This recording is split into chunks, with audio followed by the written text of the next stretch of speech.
Hey, everybody, welcome back to Birth Your Vision podcast live. It's really nice to have you here. Thank you all for coming back and joining us on the fourth season. It's a real pleasure. Thank you so much for your support.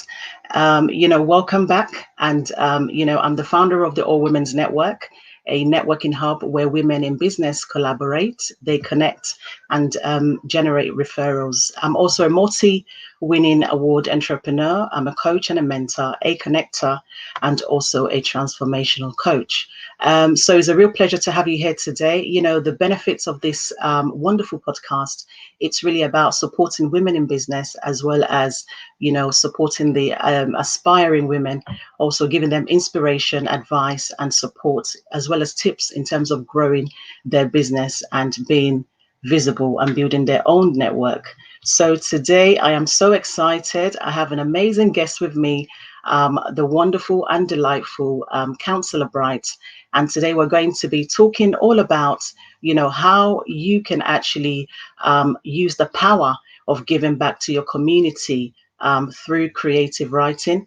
And so she'll be sharing those skills with us, how she's able to turn her creative skills in writing, becoming an author. And she has an upcoming book launch coming in the next few days. She's going to be sharing some more details about that. But just before she comes, I just want to introduce who she is so you have a better knowledge of who my wonderful guest is today. So Cllr Bright, she has over 22 years of untainted experience in public service in various roles. So from a councillor to Mayor of Hackney, cabinet member for Employment Skills and Aspirations in London Borough of Barking and Dagenham. She is a wife, she's a mother, a God-fearing woman, wonderful grandmother, and she's also an author. She was the Civic Mayor of Hackney around 2006 and 2007. She's the first African and certainly first Nigerian to hold this prestigious position. She's a member of the prestigious London Mayors and London Labour Mayors Association. She's a former chair of Hackney Labour Group, cabinet member for Employment and Skills in London Barking in LBBD. She's also the executive pastor RCCG, the Masters Sanctuary. She's she co-pastors with her husband, Pastor Bright, MBE. She's also the founder of Penny Charity for the Elderly. She's the founder of Sapphire's Women's Group, the founder of Extraordinaire Political Mentoring Academy for adults and young people. She's actually a very well sought after guest speaker, national and international. She's a great influencer with high net worth and a successful mentor to so many people, as well as myself. So I just want to take this opportunity to welcome her into our wonderful event today. So without further ado, I want to say thank you so much for coming. Welcome to our wonderful show, Cllr Bright. Hey, how are you? I'm fine, thank you, Anna. Thanks for having me on your You are program. welcome. Thank you so Thank much. you so much. Thanks for coming on. It's a real pleasure to have you here with us. And, we just want to say thank you. So how was your day and how have you been? I know it's been quite a busy, hectic day, especially, in your role as a as a counselor, attending so much meetings. But today specifically, how has your day been? It's been good. I started today in the morning. That's my typical working day. It's Tuesday today. So usually Tuesdays are Civic Tuesdays. I started early today and I just finished at about 6:30. So it's not bad, but yeah, busy. It's okay. I'm used to it now. I think the pandemic makes it worse. And all meetings are back to back. You have to zoom into London and then back into MS Teams, and it's just, but that's the norm now. So we have to get used to it. So I think I am getting used to it. Okay, fantastic, brilliant. Awesome. So thank you so much for coming on to the wonderful podcast live today. And we have some great guests who are actually just jumping on. So for those of you who are watching today, I am going to be speaking to Councillor Bright, who is the cabinet member for Barking and Dagenham, and she actually has a great portfolio, which is the Employment Skills and Aspiration. And so we're talking about the power of giving back to your community through your creative writing skills. And, it's so important for us to give back. Giving back to our community can never be understated. And it's really about, the secret to giving back. It's really about, living and also giving. Is both of it works hand in hand together. And so today we're going to be covering how she's been able to use her skills to be able to give back. So you've been working in the community for a very long time, and I know that you're very passionate about it. And I just want to start by just sort of asking you, when did your interest for community involvement really started to develop?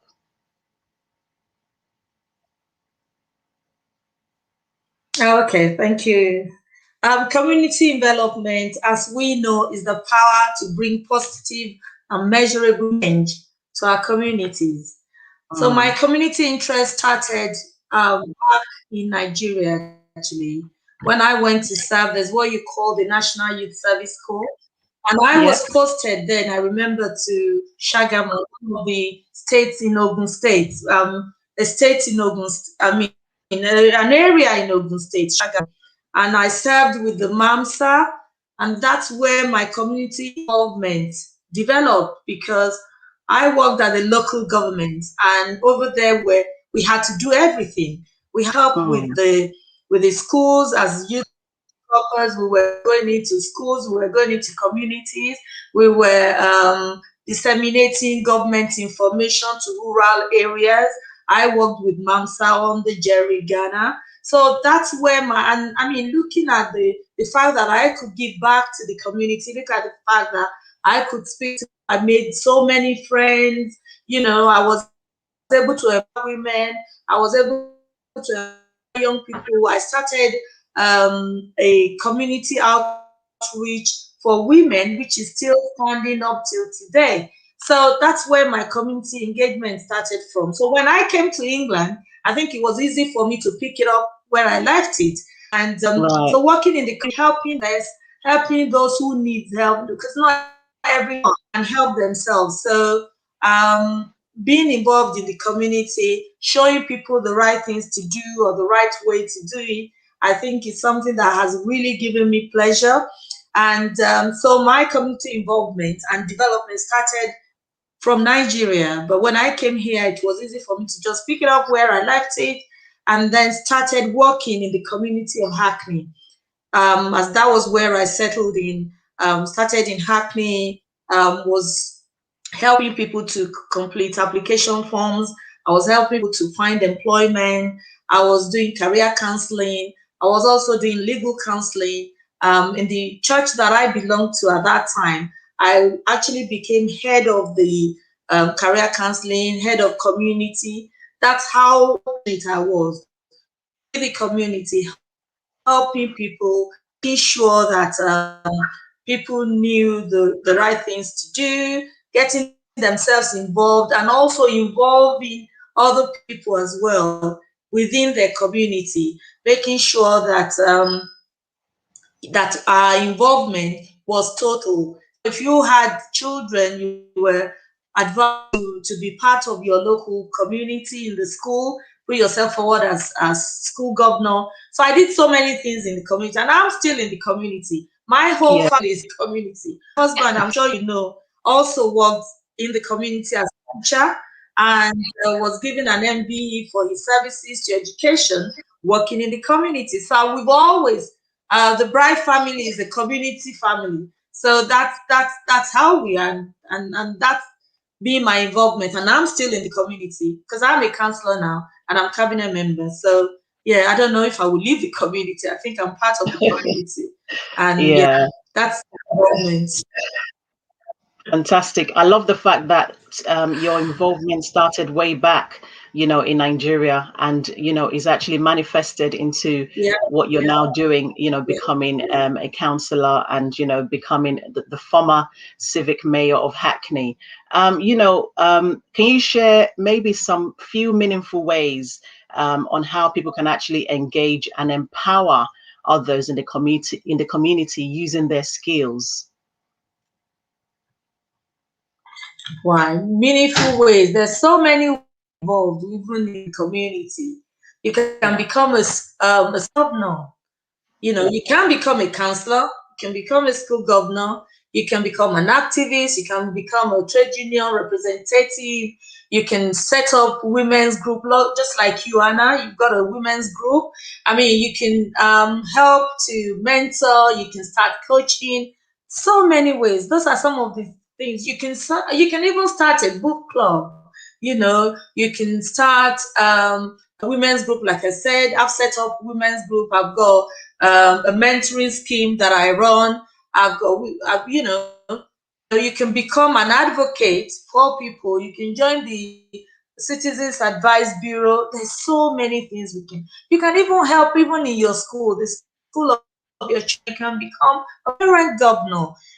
Those are some of the ways that we can get involved in the community. I said to people, we can't all be counselors, but there are other things that we can do in the community. You can be an advocate, just like I said.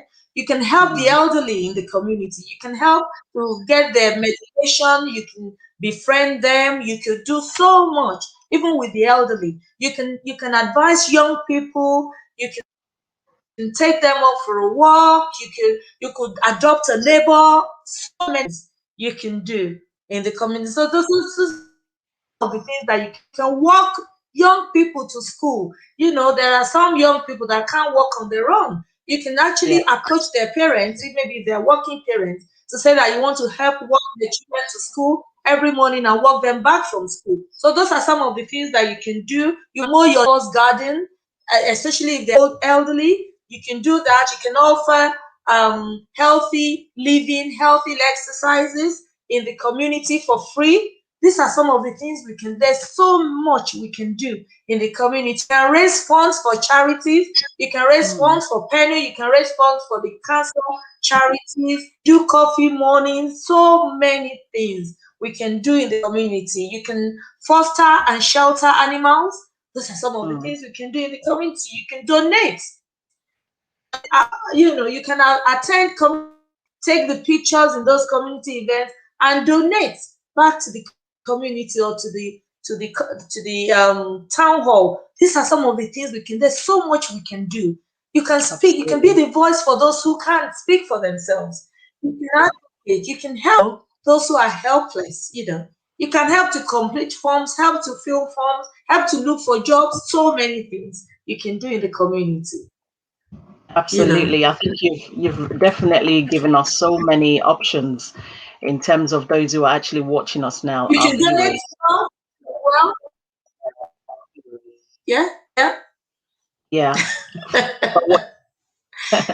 For those of us right now, you've actually given us quite a lot of variety when it comes to, doing something in the community, using your skills. Many people are using their skills currently to actually empower so many people. So, for example, you've used your skills in creative writing, and we're going to be talking about that. And this has actually led you to the journey of becoming an author. But just before we go to that, I just want to talk about, your role as a politician, as a councillor. Just share your experience as a councillor, how you've been able to use your skills in that role. Okay. I started as a councillor in the London Borough of Hackney some 20-something years ago, 22, 23 years ago, in public service. And, I just thank God that it's been an untainted record, and which I'm very, very proud of. So I was the councillor in Haggerston Ward in Hackney for about 8 years. I moved borough into Barking and Dagenham. And Barking and Dagenham, I was cabinet member for equality and cohesion. And then I became cabinet member for Employment Skills and Aspiration. So that's my corporate role in terms of being a councillor. Obviously, my day-to-day responsibility is to advocate on behalf of my constituents, to do casework, is to obviously send letters on behalf of my residents, is to represent them on the council, represent them in the world, is to take their issues and represent them, is to look at issues that have with licensing, with education. And I want people to know that the councillors do so much. They are actually responsible for the education of your children, plan licensing decisions. In every decision that has to do with the local community, that's what councillors deal with. And so that's my role. Obviously, policy making decision, and as part of cabinet, we make the decision for the borough. And so that's the work of the council. So a councillor must be ready to represent. A councillor must be able to present the issues of their constituents, of their ward, at both corporate level or at the town hall level. They must be able to have town hall meetings. They must be able to represent. They must, they have the typical experience. They must be able to empower and also gather people together. So a councillor must be a people person, and I know because I'm actually part of my constituents now, of the committee. I attend personal events that I'm even invited to. That's how close I am to my residents. So, and I remember being in Hackney, even whilst I was going to be moving and coming to Barking and Dagenham. It was very difficult for me to tell my residents that I was leaving Hackney. I had to move into the borough, and I was commuting to Hackney to still be a councillor, because I couldn't tell them it was going to be a sorrowful day for me to actually say to my residents that I was leaving, because that's how close I was to them. And eventually I had to say it because it was becoming an issue, traveling from Barking and Dagenham into Hackney. I did it for a year, and after which I had to obviously resign and took up a position here in Barking and Dagenham. But yes, so as a representative, I have to represent my community on local issues, on international issues, depending on what it is, or even speak to the MP on behalf, do the casework. I organize surgeries. I, do so much in the community. But yeah, that's the role of a councillor. Take this work. I make sure that I phone my residents that are housed able to attend surgery. I will phone them, take up their casework, and advocate on their behalf. So that's the role of councillor. And I think I would think and call myself an effective councillor, because yeah, you can have councillors who are not effective, but I think I'm effective after over 20-something years. And like you rightly said, I was mayor in Hackney between 2006 2007, representing the borough of Hackney, both within Hackney, outside of Hackney, and also internationally, representing, being an ambassador of the borough, also being the first citizen and first family of the borough of Hackney. Fantastic. That's awesome. I was going to also say about, for those people who are watching, someone just asked a question about, what steps do you need to take when it becomes, when you want to kind of become a councillor? What are the steps? What would you need to do first? Okay, it's depending on, you could join a political party. If you want to be a councillor, you could join any political party of your choice. I don't preach political parties, but I am Labour, and I make that clear.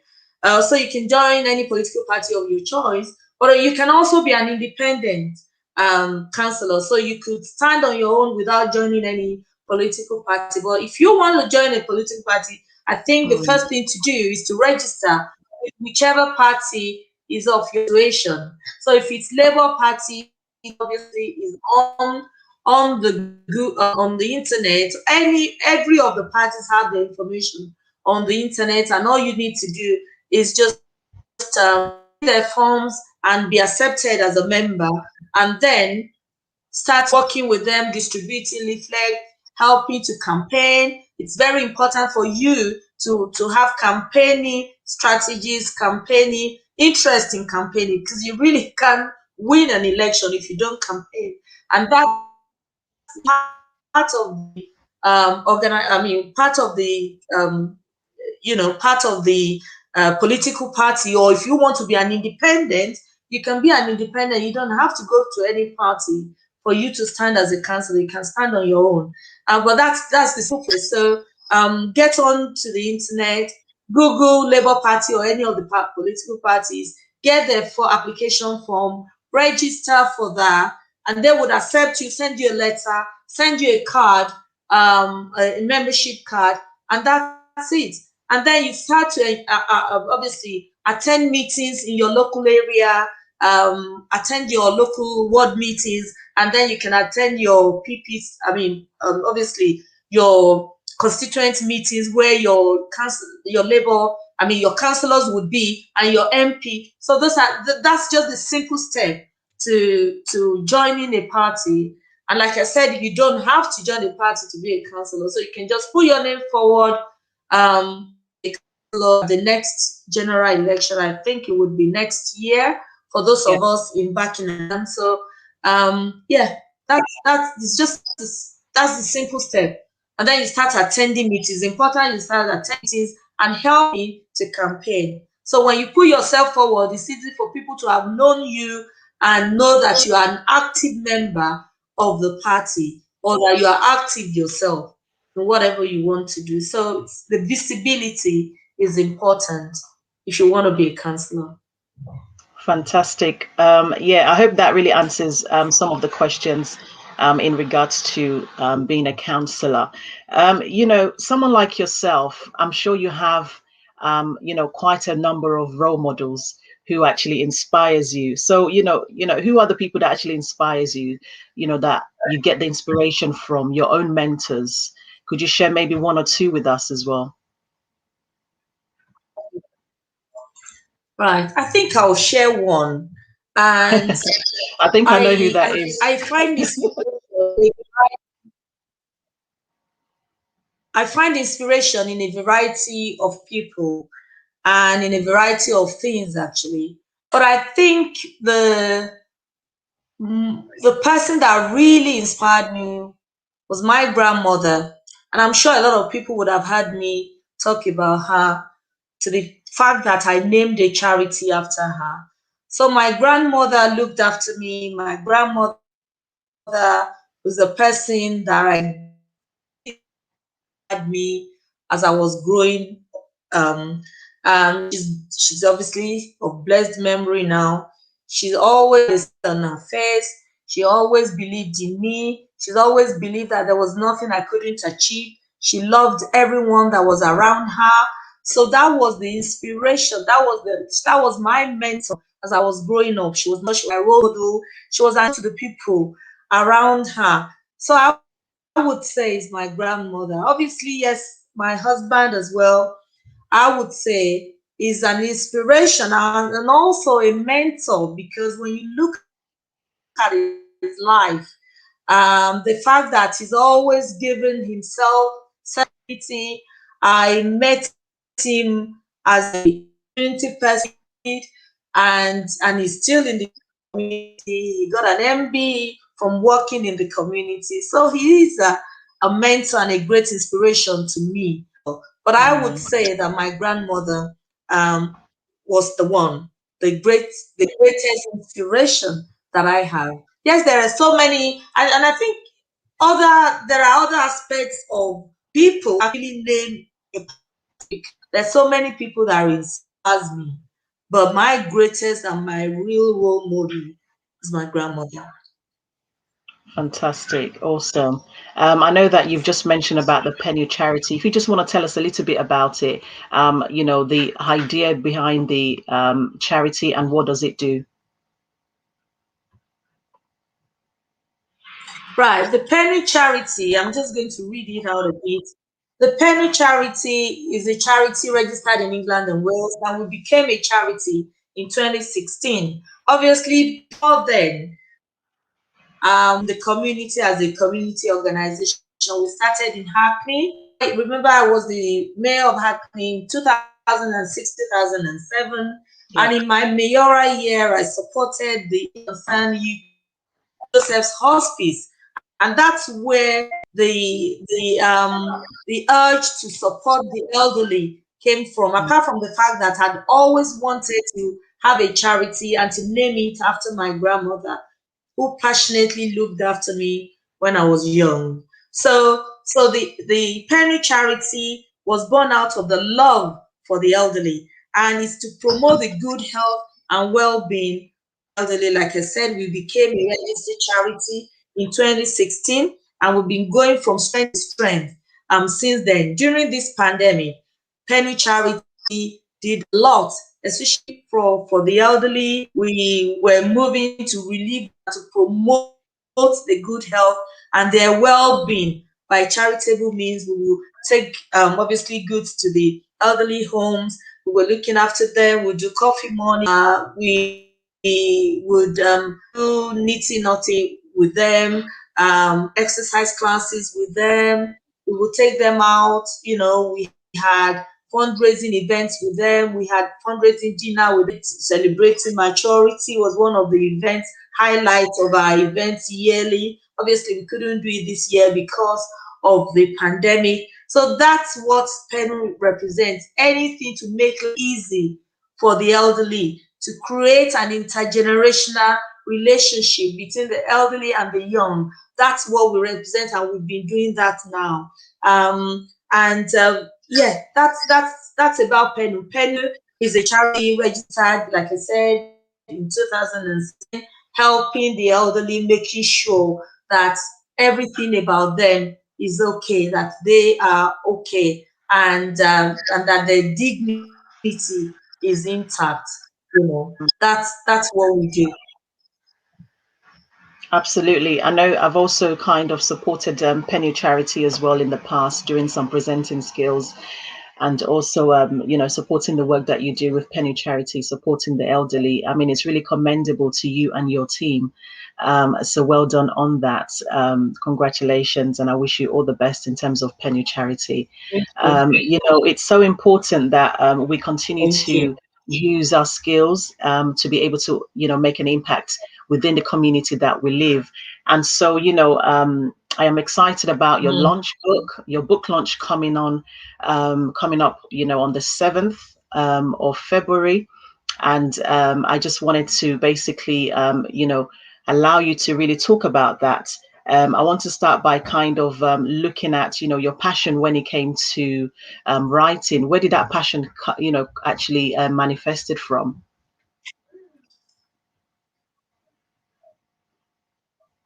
Every time I read a book, every time I read a blog, every time I read a newspaper or a piece of any good writing, I wanted to write. I've always had that from when I was young. But obviously, it wasn't something that I thought was a passion. I just thought I loved reading. So I would pick newspapers, read bedside stories. I would do all of that. And when I was having children as well, I would read to them before they go to bed, with them. I would do so anything to do with book always fascinates me. But I didn't know it was a passion. Some things just hobby. But in 2014, I decided I was going to put that hobby into writing. So it was reading was a hobby. It wasn't reading. It wasn't really a passion. It wasn't something that I have to write. No, I didn't have that. But eventually, I wrote my first book, Dream Big, Stretch, and that was award-winning book, and it has blessed so many people. And Dream Big, Stretch Your Boundaries, which is this book. And I don't know if people can see, that's the book, Dream Big, Stretch Your Boundaries. And it's just a book that says everyone has an ability to dream, and to dream big, and to connect their dreams with a clear vision. So that's what the book is saying, that we all have ability, we all can dream. and we should dream. We should keep dreaming. So it just chronicles my life as a counselor, the people that I met. Like you said, my network is my net worth. And so the book is talking about your network.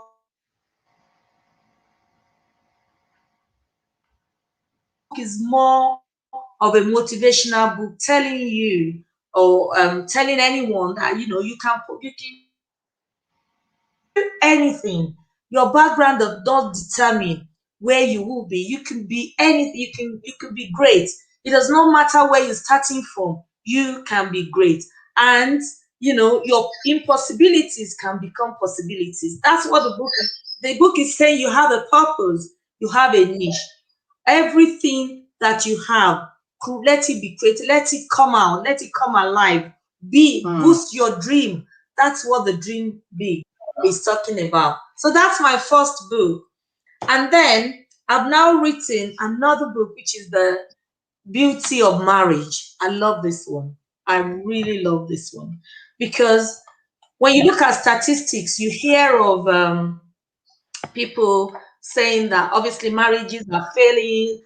There's so many statistics. There's so many people who have negative impressions about marriage. But I'm not in that. I'm not one of those because I believe marriage is an institution ordained by God and it must work. Therefore, the beauty of marriage is actually written in an in-depth, heartwarming account of what constitutes a God-ordained marriage.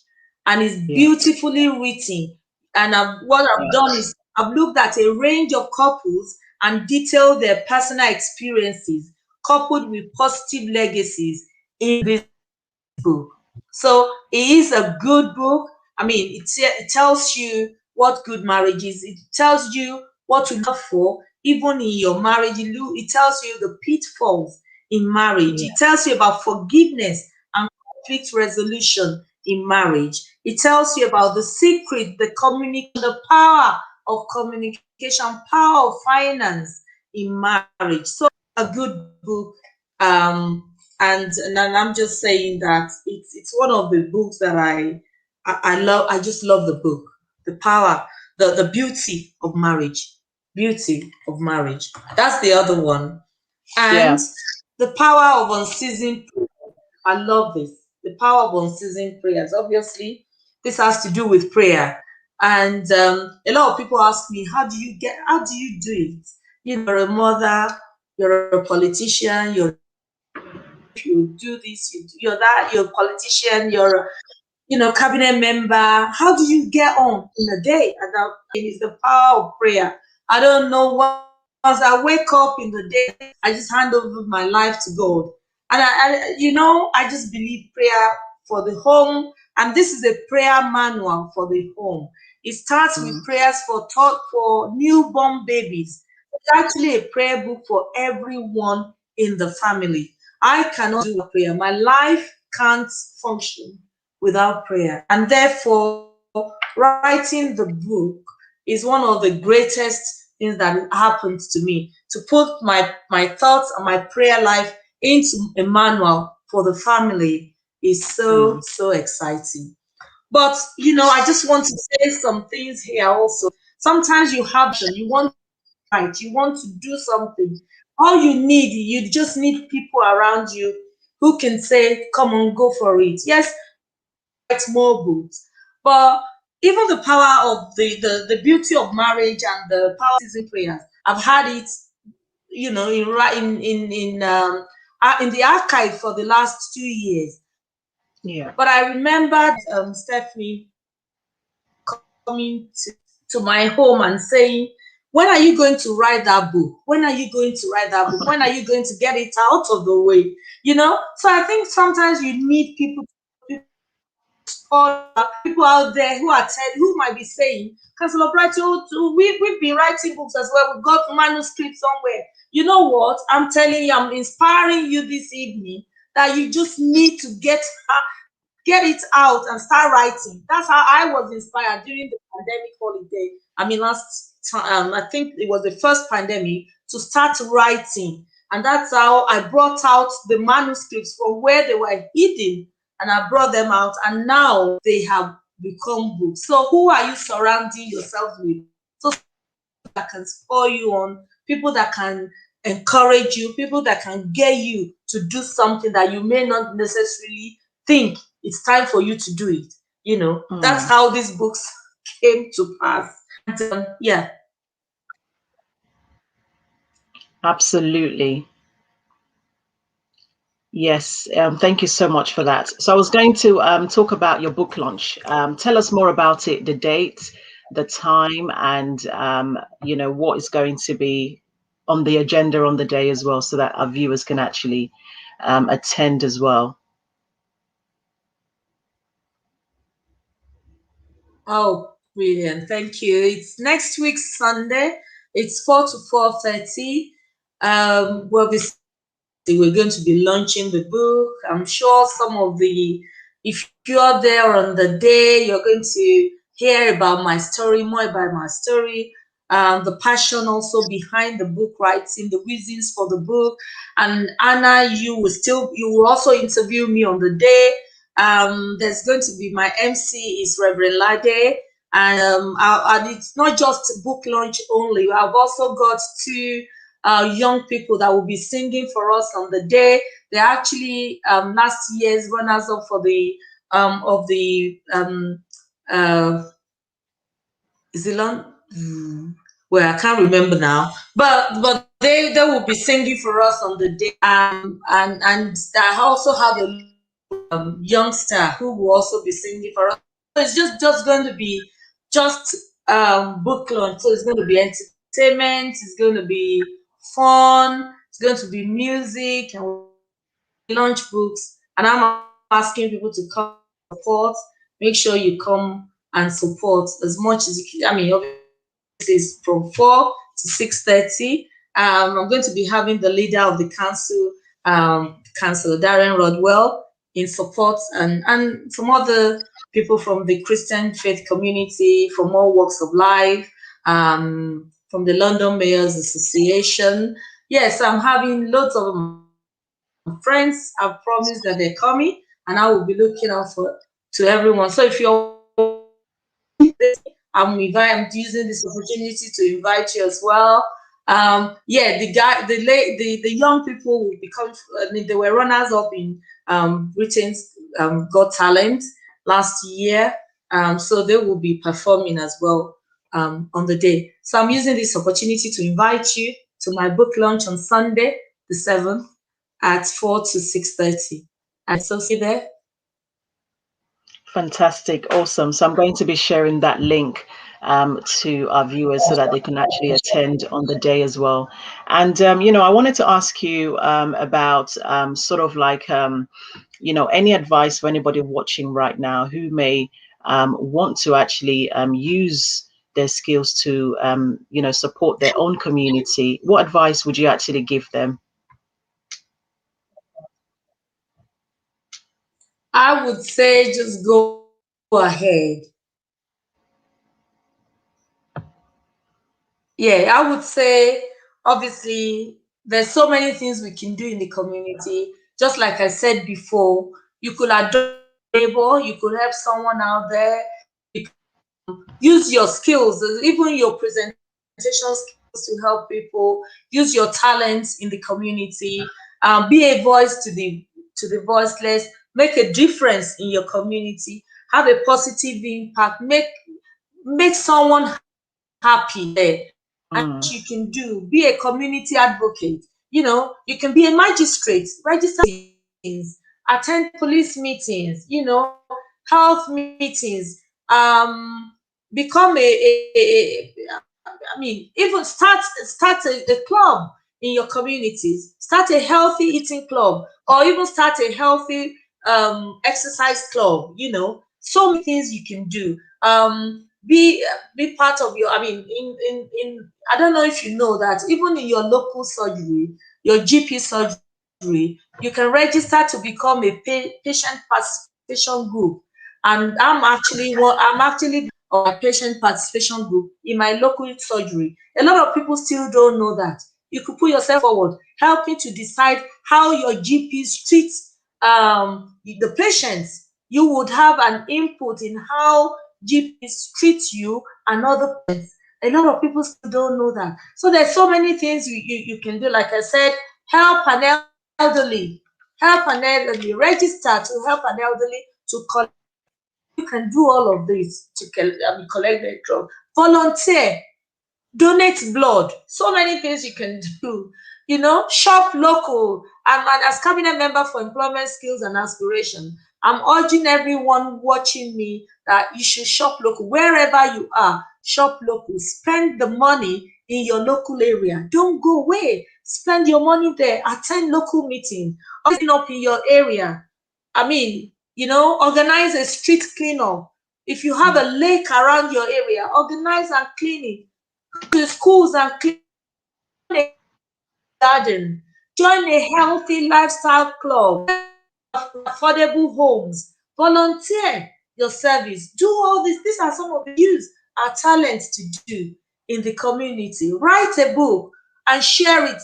Launch a book club. I'm actually launching my book club as well on the day of my book launch. I'm going to launch a book club where I will get people together. We will read books. We will and share what we've read and learned within the books and how we can use that to in our daily lives. So that's another thing that I'm going to be doing in the community, and I'm encouraging everyone, once the book is launched on the 7th, to register to be part of the book launch. So that's so many things you can do, Anna, within the community. Encouraging everyone watching to do something. Just be, even if it's one, be a local governor, be a school governor, be a parent governor, be a voice for the voiceless, or be a councillor. Why not?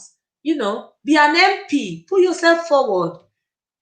All these things are available in the community, and the sky is not even the limit of what you can do. Be a women advocate, be a women champion because of domestic abuse. We have that in the community now. Champion that cause of domestic abuse. Be a champion for equality. Be a champion for men. So many things we can do, and with our time, even in the community. Let's be productive. Let's give back to the community. We've received from the community. To give back to the community. And you can do that in so many ways that I've already mentioned. Absolutely. Thank you so much. That was really powerful.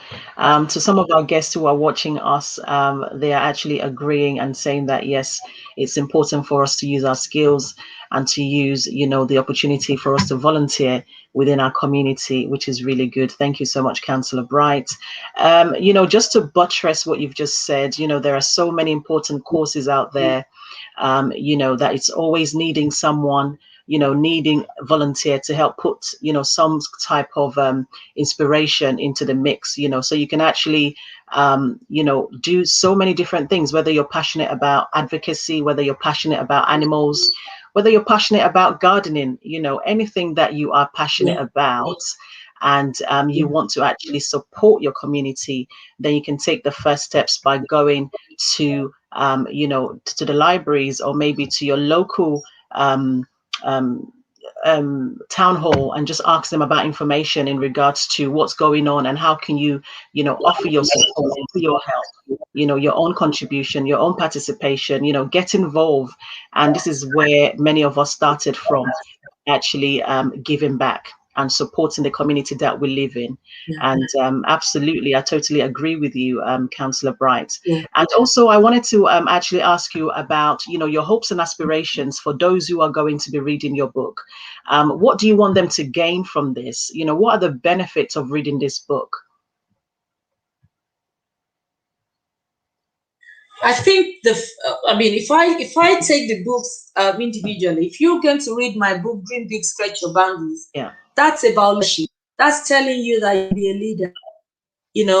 The leadership book, and if you want to be a leader, if you want to remain as a leader, like I said, 22 years in public service is not a joke, and it's an untainted, God. So this book would help you. It's got nuggets on how to actually be a leader and retain your leadership position, and also how to continue to dream and dream big, stretching your boundaries, not just small dreams. Believing in yourself, because sometimes if you don't believe in yourself, no one is going to believe in you. So this book is like a nugget book for anyone who actually wants to be a leader. It's a good book to grab and read. The beauty of marriage just says what it is. Obviously, if you're I don't know how many people would know that this is my third decade in marriage, 30 years in marriage. So I can say that marriage is beautiful. However, you also that no matter how beautiful something is, it's still got issues. And every day your marriage, every day it's a daily work on your marriage, and that's what the book is saying. Yes, beautiful. Marriage is beautiful. It's ordained of God, but you also have to have time to work at your marriage. So if you're going to take anything away from here, it's just saying, is marriage a good thing? And I answered in the affirmative. I said the answer is with an absolute yes. And it's my sincere prayer and expectation that the beauty of marriage will bless your life. So read on and discover the hidden power of a beautiful marriage. So if you desire to have a beautiful marriage, whether you're married or not yet married, but you desire it, that's the book for you to have a copy of the beauty of marriage. And the power, you need to have this book. You need to have this book. So if you want your children to be all first class children, morally, academically, in everything that they lay their hands on, this is the book. It's the prayer manual for the family. If you want to be, you yourself want to get on in life, pray, and to be an achiever, this is the book for the family. If you want to, your career, your business, whatever you're laying your hands on, and you really need prayer for those things, hidden secrets, this is the prayer book for it. It's a manual. It says the power of unceasing prayers, and it's a prayer manual for the family. And if you're a parent or a potential parent, you want to have an uncommon family that stands out from the crowd, do you desire to make a difference with your family, then this is the book for you. This is the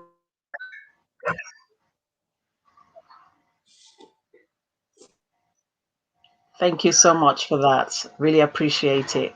Thank you so much. So just looking at the comments, thank you, Councillor Bright, for allowing us to really understand what you do day to day in, as a councillor, and also for sharing your books with us. So lots of great comments there, and also just to encourage so many other people out there that, volunteering your time for the community, it's so important. And also, it's important for us to be able to do that. So, take the first steps and start today. You've heard it here with Councillor. She's shared different things that you can actually do. Start the journey today and empower your community. And because, that's the only way we can start living and serving where we are. So I just want to say thank you to all our viewers. Thank you so much for joining us today. It's a real pleasure to have you. Thanks for your support. And also to my wonderful guest, Councillor Bright, for helping us in terms of sharing the power of being able to use your skills, in the community that you live in, and also inviting us all to join her on the 7th for her book launch. So I look forward to seeing you all there. Come along and support, and let us continue to cheer each other on and keep moving forward. So thank you so much, Councillor Bright. Any last words before we wrap up? I think my last word will just be to Anna. You've been, I can't, I know Anna, but the Anna that I'm seeing now is a different Anna. And I just want to say congratulations on who you are. And, the sky is not your limit. and you're just basis. I know, and your passion for what you do, and the energy and passion that you put in the things that you do is amazing. So you're actually a role model as well, and you are someone you inspire me as well, and you inspire others. So well done, and congratulations on all that you do, even in the community. Thank you, Anna, for having me at your studio. Thank you so much. That really means a lot to me.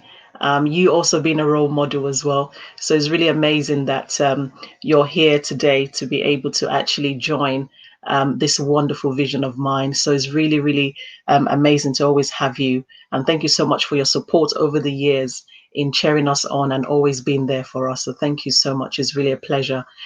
So thank you so much to all our wonderful guests. I will see you again next week with another amazing guest. Keep supporting, share, and if you want to be part of the All Women's Network networking club for women in business, kindly see the comment section below and just join the Facebook group. And also, if you want to be part of our mailing list, please click the mailing list details there and also come along and join. It's a powerful networking organization where we collaborate, we connect, and we generate referrals. So it's going to be a really great year for all of us, and we just want to continue to build strong relationships and build your own network and your own tribe. There's room for everybody, so come along on this journey, and let's really achieve together. So thank you so much from me, your host. Have a great evening. Thank you so much to my wonderful guests. To all our viewers, have a great evening. Stay blessed. Thank you so much. Bye, everybody. Bye bye.